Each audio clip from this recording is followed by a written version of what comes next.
今天我们在这里打混凝土路面，然后这个干活的工人和当地的本地人又吵起来，原因就是这个本地人嫌我们的这个路面太薄了，对着这个工人恶语相向，脏话连篇的吵了起来。他找我们说，找这个工人说完全是没有用的，这个路面又不是我们承包的，我们只是个干活的人而已，他也只是干活，这个路面的后果应该是由这个老板决定的呀，是由上面政府决定的，要求搞多厚就搞多厚，他们现在看样子准备要动手了，这个得下去拖一下。就是这些路面他嫌我们搞得太薄了，这个路面整的时候就是外面高一点，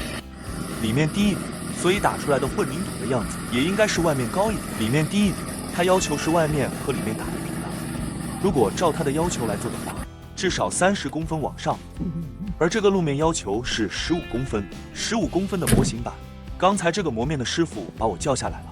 叫我们别搞了，因为这个本地人说了，说我们搞得不好，不要我们搞。我无所谓，耽误点时间不要紧的，反正我是按天算钱的。干活的人都走了，这个老太太追上去的，还是这个老太太明事理啊，一边跑着一边说她喝酒了，别听她的。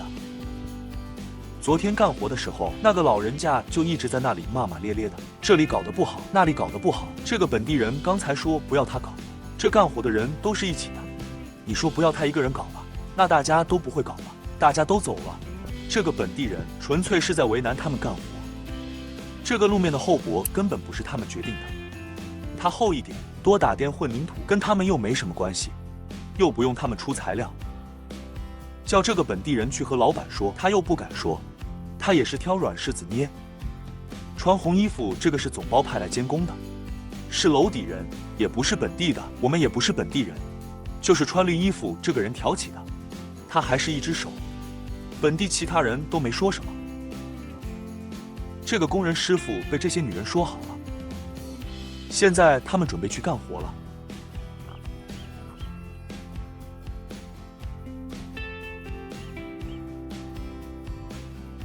本来准备干活了，一句话不能这么轻易算了，又叫回去了。现在这个包工头老板来了，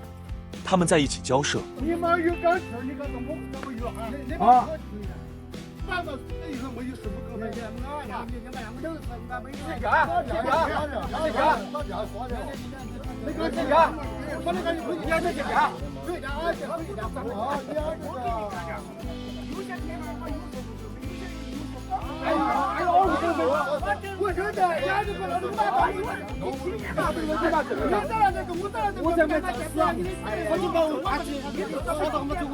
人就可以，我们钱了。我们是公司里面还在这个咋可以？咋一次机会，我给你们商量了，好不好？这个老板说的，最后给他们一次机会，如果他们再阻拦的话，就不搞了，把省下来的路面补给其他的村子。这个老头还是说不好，每一个村里面都有几个这样的害群之马。好了，讲好了，现在准备开始干活吧。现在干活要好干很多，随便你怎么搞，